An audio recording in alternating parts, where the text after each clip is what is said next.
All right. So welcome everybody here to our panel discussion for today. I'd like to start with a short story. We made some plans in installing, for example, Zool and some infrastructure that supports this installation.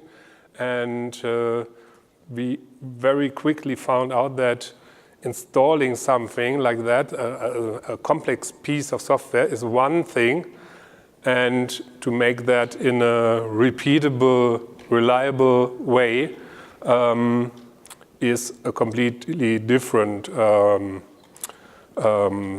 different point to implement. And therefore, having the right tools to automate your deployments is key if you actually run realistic setups on top of your cloud. My name is Nils Magnus. I host you today for through this panel discussion, and we do a short introduction here. But we will not only talk with our panelists here, but also with you, if you like. So I'd like to do this as an open discussion platform. So if you have any questions or comments, don't hesitate to go to the microphone or raise your hand so we can participate all in this subject. I prepared one idea slide for that.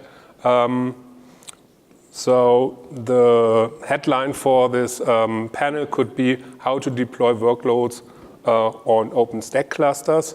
And it's a little bit about infrastructure, which is more or less what we are talking here at the Open Infrastructure Summit. And infrastructure in order to provide infrastructure. So how to actually facilitate a cloud that is run with OpenStack. And therefore, I have the great honor to have 4 panelists here. And you have the microphone already. And maybe you could just start, Rico, and introduce you briefly. What are you doing and what is your connection to the subject? Cool. Okay. So hi everyone. I'm Rico. First of my name, and I basically for this panel, I'm a PTO for HEAT. So I'm kind of representing HEAT here, and I guess that is my point of view, but. Just for the record, I love a lot of things like Ansible. We do a lot of different things, but I'm basically fighting for HEAT now. So. Okay. Frank, you're next. Yeah, I'm Frank. I'm working for Deutsche Telekom, and we operate applications on top of the Open Telecom cloud. For example, the web portal Cloud Telekom.de, and provide also an infrastructure for other customers, mostly internal customers. And we decided this, I think 2 or 3 years ago, to work with Ansible. Hi, my name is Artem. I also work together with Niels in the Open Telecom Cloud. With Frank, let's say we are more or less under the same head of Deutsche Telekom, but we are not working together. I would say I am exactly the reason why we are here, because I am the guy who is trying to cope with all that mess of different tools and different approaches by installing Zool for our internal purposes, by installing AWX and so on and so on. So basically a set of different tools, and at some point you had this question, okay, which way do I go? Am I going Terraform? Am I going HEAT? Am I going OpenStack Client? Am I simply writing a script which will do all that? Yeah, so that's it. Dimitri? Hello, my name is Dmitry. I work for Red Hat. I'm long-standing contributor to Ironic and Triplo, a bit less long-standing for OpenStack SDK, and even less for new Metal Cube project, which was demonstrated today on their own keynote. That's, I guess, it. Okay, thanks. So we heard already about a number of different tools and setups, but I'd actually like to do some short user survey. There are probably a lot of different tools, but I'd like to hear who's actually running infrastructure or managing infrastructure that uses, say, shell scripts or something like that, that in turn uses the OpenStack Client, the OpenStack command line tool. Could you raise your hand to have an idea? You can raise your hand several times if you want. So 1, 2, 3, 4, 5. Well, that's not as many as I expected. So who is actually running Heat? The yeah, okay. 1, 2, 3, 4. Wow. You brought your fan club. Okay, not bad. Is there somebody who's writing Python script that facilitates directly the SDK? 1, 2, 3, 4. Well, even more than the OpenStack client. I'm surprised. Who's using Ansible for infrastructure management? Yeah, not bad. Terraform? Yeah, also good share. Anything I forgot? Pardon? YouTube, yeah, okay. YouTube University. Juju, I'm sorry, okay. Juju, yeah, good. Who's using Juju? I forgot my shirt for that. Okay. Something else? Some other configuration management systems? Puppet, I guess. Pardon? Maybe somebody Puppet? Yeah. Oh, really? 1, 2, 3, okay. Good. So, yeah, okay. Well, okay, the SUSE guys. Okay. Salt stack. 1, 2. Well, some completely different approach I forgot. Not really, okay. Yeah, well, this. Yeah, okay, web UI. Well, yeah, could be. So that verifies my opinion that we have a lot of different tools that have a lot of overlap in terms of their activities and their scope. And let's have a discussion about which one is best in which situation, where are advantages and disadvantages. Let's not make this a celebrity death match or something like that, because I'm pretty sure we won't be able to identify the one and single optimal tool for all use cases. But just let's discuss the pros and cons of the different approaches. So, just as a kind of a reminder to all of us, I prepared a number of questions here, but we don't need to stick to them. I'd like to open with the question of the advantages of the native tools. So Heat is directly an official OpenStack project. Rico, could you tell us a little bit about the idea and the architecture of Heat? Sure. So the entire idea of Heat is basically orchestrate. So we don't necessarily identify ourselves as a way to deploy stuff, but we identify ourselves as a way to manage your resources. By manage resource means you define the resources. Like for Heat, you can find a lot of Heat resource type. Like you can using Heat to create a subnet, which is a resource type in Heat, because we write something about how you handling the create, how you handling update, and you can even customize your own resource. Like, for example, if you want a resource which is doing the specific thing, for example, you want to create something in SAP, that's easily done. You just have to write some templates in Heat resource and define the resource type and say, yeah, when create, I want to do this type stuff. I want to connect to who, getting what, and when update, when snapshot. So that's basically what we've done. And what in further doing is that we're trying to build on other services you might want it, like for nowadays, for auto scaling, for self-healing, and for how we keep considering how we can have a stable way to manage your resource as a resource graph, and how we can like how we can have if you want, for example, you want to create hundreds of nodes in your cluster at a time. That's how we can handle it, and how we can do it when you actually hit any kind of a session or whatever. This kind of error handling or flow handling is what we're trying to be here. So yeah, I guess that's for Heat. Okay, how satisfied are you with the current situation with the project? Well, you are more or less in charge of the overall community, the sub-community. Would you recommend your co-workers using Heat today already for production use, or is there something you'd like to see implemented before having a very good confidence in the tool at the moment?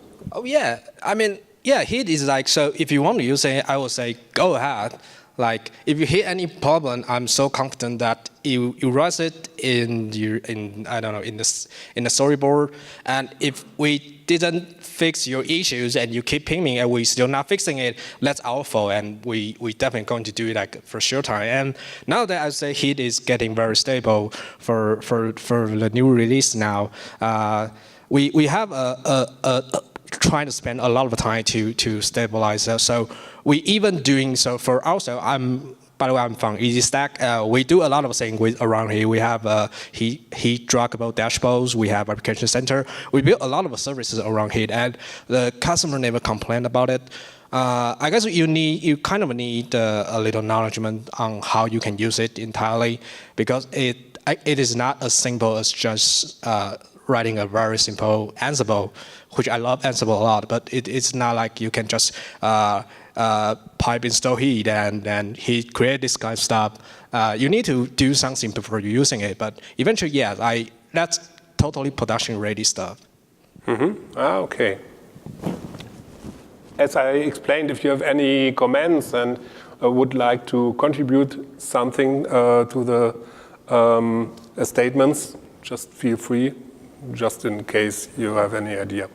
Dimitri, you are working for a long time also on, there's your microphone, on OpenStack SDK. What do you think is the current status of that sub-project at the moment? And how satisfied are you with it at the moment? Yeah, I'm quite satisfied with how it is now. I think it's developing quickly, and only maybe 1 year ago, I would not recommend using it. For example, because of missing microversion support back then, some big, quite untested bits of example, like ironic support was completely off. Just don't try. Now the Stein release is quite solid and have good coverage for various services. We got these essential features like microversion. I'm sorry. Quite good thing about OpenStack SDK and underlying Keystone House. It does quite good job in abstracting away things that differ between OpenStack services and really shows it as like a uniform thing, hides this microversioning, hides this service catalog differences like volume v3, volume v2, for example, in service catalog. And this really feels like one API you're using, not 20 APIs, which is not, for example, it's not the case if you use old school clients like Nova, Ironic, and where just all different. It's not, was it CLI or Python API, I tried, it's hard. With OpenStack SDK, it's quite good. So, on the other hand, I think you should put something on top of them for orchestration. So maybe just writing a Python script is not something I would necessarily recommend. using Ansible on top of that, Ansible modules actually use OpenStack SDK, Ansible modules for OpenStack. Using that would probably be more favorable. So I didn't check all the Ansible modules. Not all of them are equally good. For example, Ironic ones are a bit weird. So this is a bit of lacking. So OpenStack SDK itself, I think, is quite solid. Okay. What can we all do to increase coverage of the specific modules on SDK? Contribute. Yeah, well, first of all, you write code. Yeah. And a bit of contribution, yeah. Providing CI jobs for your favorite project would be helpful. For example, I added a CI job for Ironic on OpenStack SDK because I know it. A few projects run it, but it's a bit random. So not all core projects, I think, even are tested. If you have something that uses OpenStack SDK, you can probably provide a non-voting CI with it. Again, I did it with some of our projects, namely Bifrost and Metalsmith. I think it'd be good, and yeah, some contributions are definitely needed for Ansible modules using OpenStack SDK. Yeah, indeed. Artem, as a very naive approach, one could think that the OpenStack client is just a wrapper around OpenStack SDK.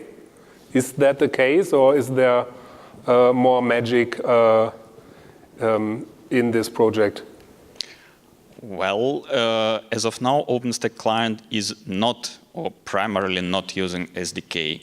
This is exactly something what I think community should work more on. There is currently only, which service in client is using SDK as of now? Compute, yeah. Yeah, Nova is currently the only service in the OpenStack Client which is using directly SDK.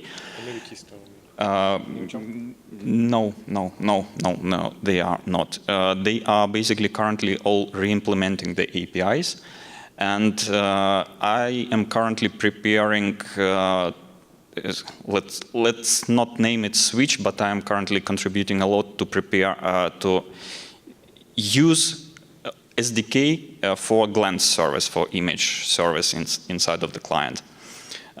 This involves really lots of work on both ends, on the SDK and on the client itself, which is not an easy job sometimes, which requires really lots of changes in SDK. What, on the other hand, really makes it more mature, with respect to interesting features, let's say, of each individual service.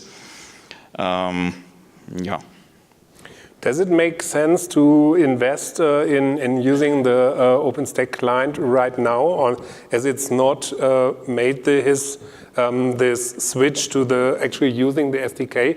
Does the OpenStack remain stable in terms of its command line API? Well, yeah, totally. OpenStack client user perspective is really very stable, is standardized, and SDK, on the other hand, is also trying to standardize things to make them very similar and feel totally same. But currently client is using lots of plugins which are, as of now, quite a lot of them are coming from different teams, from each individual service teams, which makes standardization a bit challenging in some places. But on the other hand, also as Dmitry said, even using OpenStack Client for infrastructure or for the automatization of infrastructure, I wouldn't really go this way. It's used quite a lot, but it's not my preferred solution. It's anyway, you create resource and you are responsible even for deleting it. From this sense, Heat would be the better approach. I'm not saying that Heat is really perfect and the only possible solution, but using OpenStack Client directly, probably when you need some one-time job, but for automatization of huge setups, definitely no way for me. So maybe a question to the both of you. if I'd be an actual contributor who'd like to contribute some not implemented features of the SDK and the client, is it better to approach you as the client and the SDK team, or is it better to first get in touch with the actual projects like, say, Glance or whatever, to organize activities on that issues? My personal opinion is you need to do both things simultaneously. First, OpenStack Client, or for each individual service, there should be preparation steps need to be done. Basically, you need to implement that. On the back end, if client hopefully in future will start using SDK for all of the services, then SDK part should be covered as well. And in some cases, to implement one feature in two different components requires a lot of time. So when you do this in parallel, of course, you will most likely get the result faster.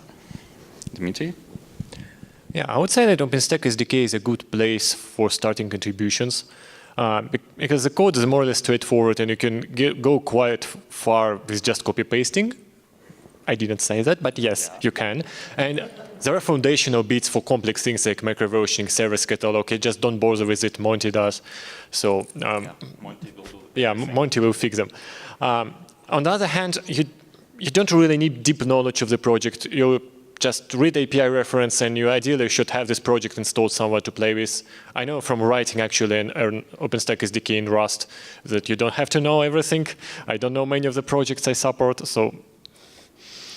Okay.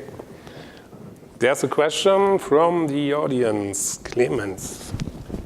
Yeah, I have one question with regards to, is currently in this current situation where we made with Stein the migration from Python 2 to Python 3, and knowing that at least one big project like Swift is not yet following that, is it a challenge in this entire evolution process for the SDK too? This is the first question.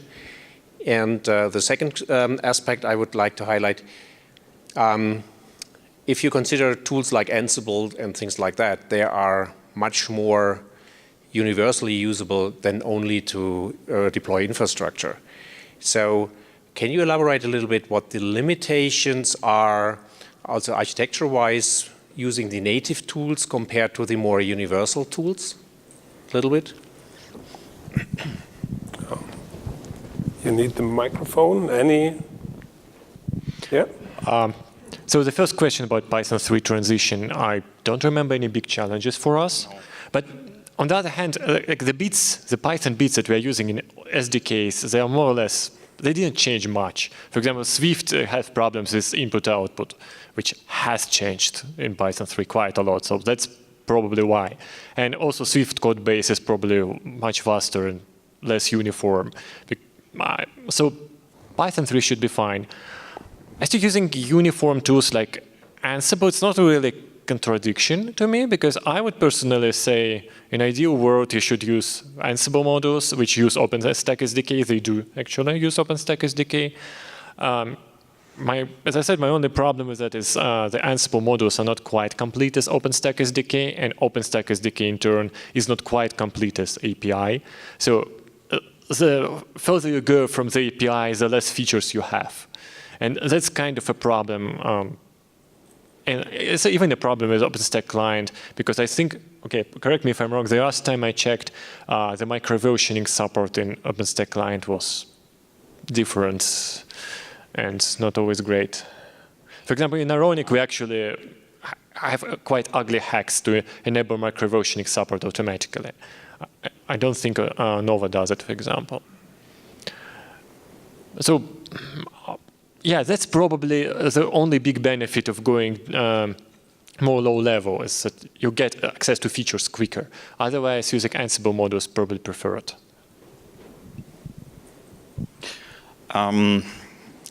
Totally agree with you. The only problem, or not problem, using Ansible modules is not very much different from using OpenStack Client or OpenStack SDK directly, because since you are creating resources, you are also responsible for deleting resources. My currently preferred solution would be use Ansible to use Heat to use Ansible. So basically, yeah, something like that. Exactly. Yeah, that is a thing.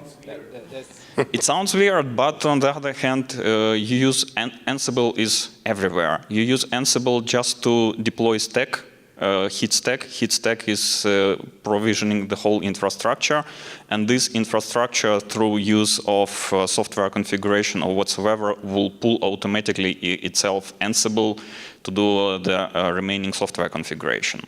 So from my point of view, this is currently a very nice way to go. Of course, you don't need to use Ansible on the very beginning, Ansible to create Heat stacks. But quite often, you need to parameterize Heat stack or even modify it slightly for different purposes. Therefore, using Ansible on the this very initial step is giving you a huge flexibility in doing slight modifications to Heat stack, which will be applied later, in cases when Heat doesn't give you possibility as of now to do those tricky things.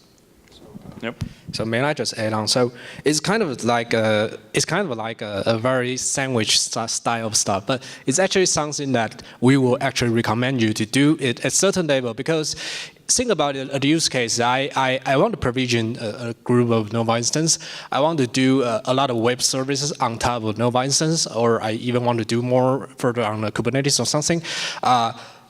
You should using Heat for controlling those OpenStack resources or other resources like what you just mentioned. If you customize your own, which you define those resources by yourself and define it well. But on top of inside the Nova instance, for Heat have the ability. So we have something is an agent. It is a already containerized agent. So. With that agent, you can do a thing we call software deployment and software config.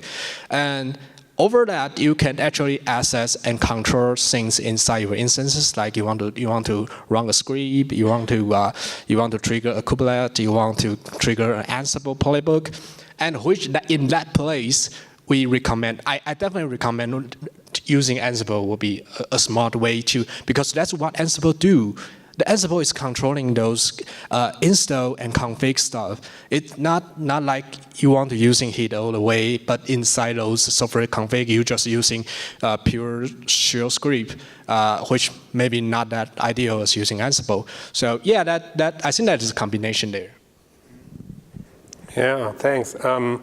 Frank, we haven't talked so much about your perspective as a user of OpenStack, and you said you also use a lot of Ansible to actually provision your services on top of that. What is your user perspective on Ansible on OpenStack at the moment? How satisfied are you with the current status of the modules? Yeah, well, the Ansible has a very low entry level, I would say. You can start with no knowledge, for example, with the Ansible playbook, which used the shell module and can doing something there. We're using Ansible at the end to provision the virtual machines and provision the different cloud services, and later to call Puppet on the machine to provision at the end the web application. From my point of view, we started very early, I think it was 2015, 2016, on a green field. For example, for Open Telecom Cloud, we had nothing, and we started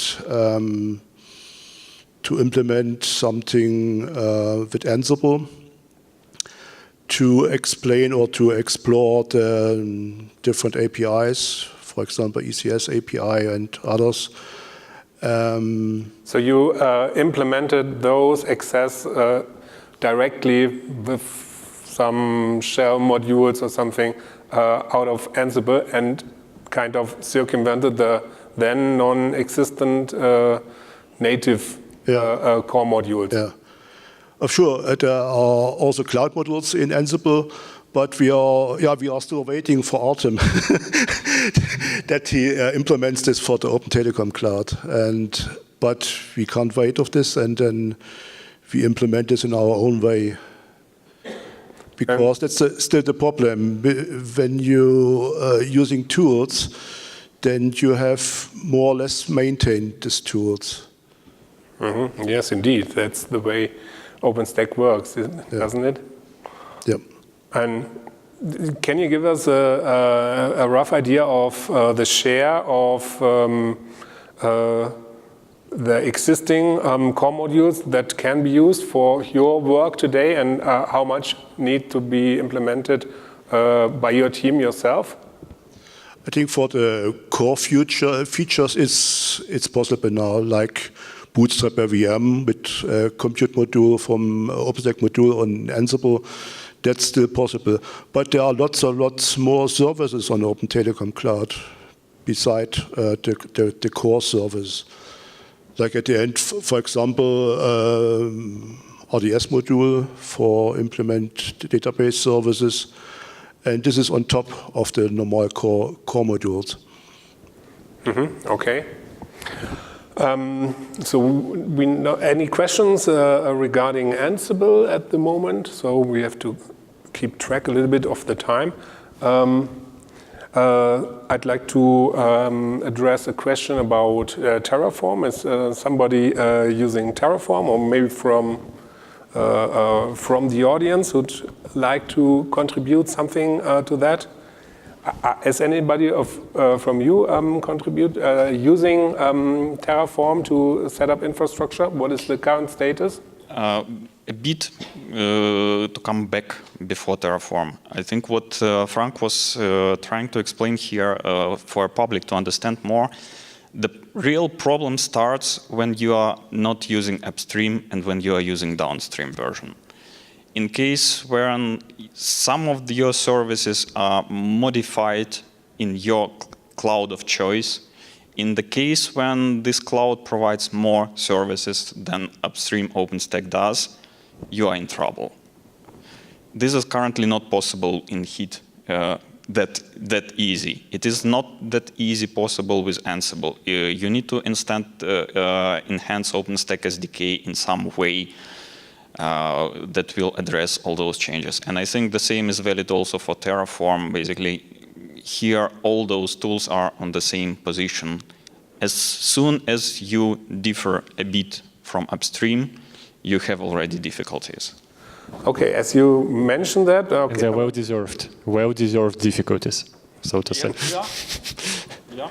Okay, so if you raise this subject, there was the extension mechanism built into SDK, as far as I understood, to add some extensions to the existing SDK.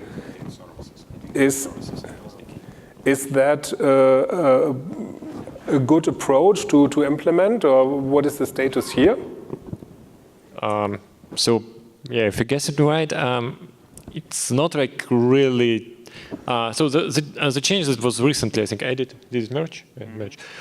Is you can essentially, for example, inherit from existing service and override things, and then add it as an override service, for example, for compute. It's a bit unpleasant to do, and again, well-deserved, because you're doing a bad thing and you have to suffer at least a bit. But that's definitely not something that, I mean, we understand that it happens, we understand why it happens, we understand also why it can be really bad, and we can come back at you really hard in some years when you try to reconverge with upstream. And ironically, we had experience with people who are doing extensive changes downstream, and they they spent years upgrading because upstream took a different path, and then they had to support this thing which was incompatible with upstream thing. And so, yeah, of course, if you have extensive downstream API changes, it may be a concern for you. I would recommend using something written in Python, because in Python you can hack everything on fly. Like, for example, if you have something written in Go, it will be a bit more difficult. And so it's possible. It's explicitly not done easy. Yeah, okay, understood.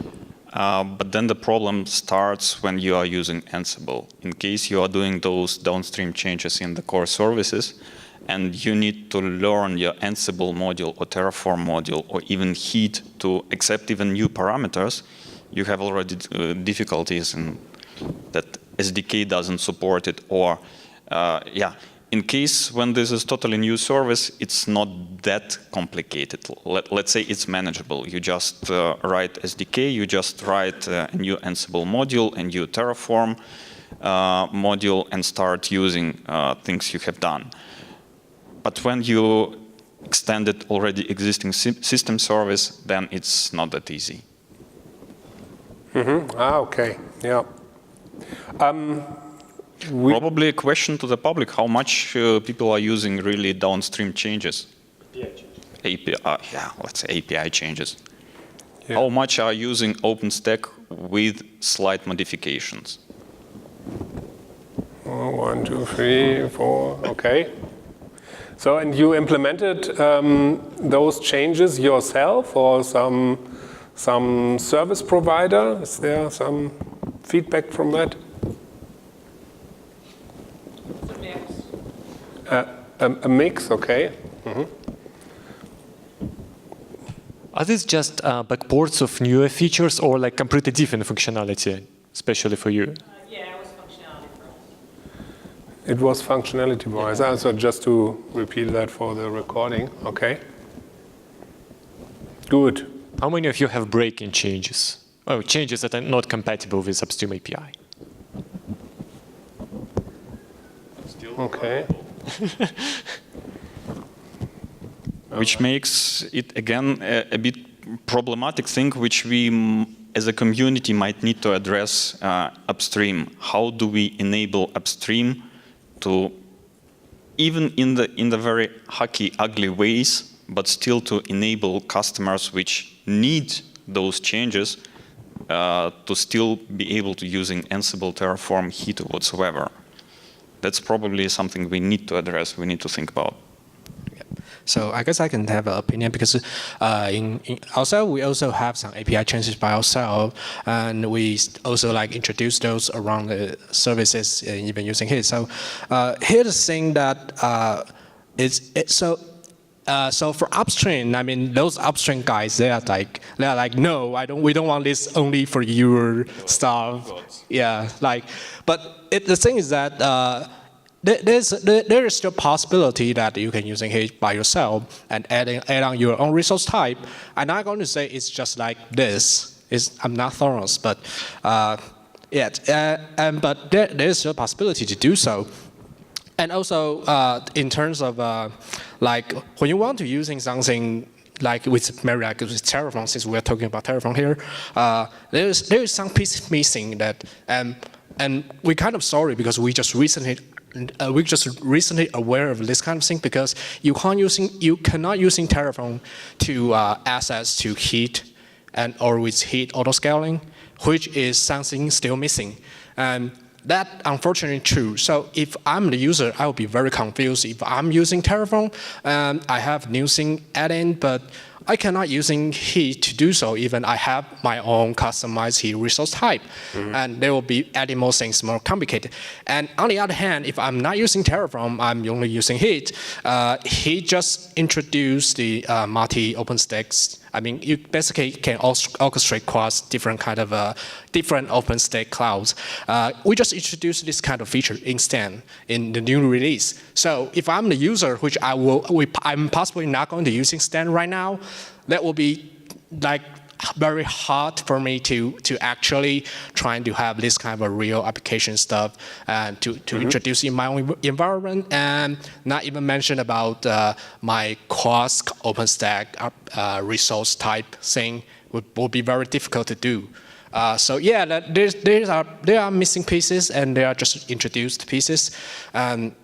For us, it's like we're trying to have this kind of a resource type marked by ourselves, but there's definitely other ways, not like easy. I mean, I understand like downstream and upstream differences, but yeah, we're trying to leverage up, but maybe we should like leave more messages to the upstream and tell them there's something wrong. I don't know. Well, to say them something is wrong, I can't say that something is wrong. There is, in your particular case, might be really a need for that. In some cases, for example, in our cloud, just recently I have found that in identity, multi-factor authentication is implemented not like it is done in upstream. And in some cases, there is really need behind that. You're working on some market with some enterprises which really absolutely require this, or you will lose a multi-million contract. You simply need to implement this.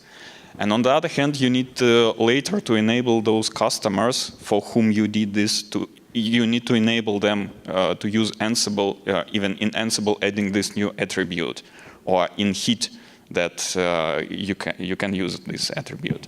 So it's not that something is wrong upstream.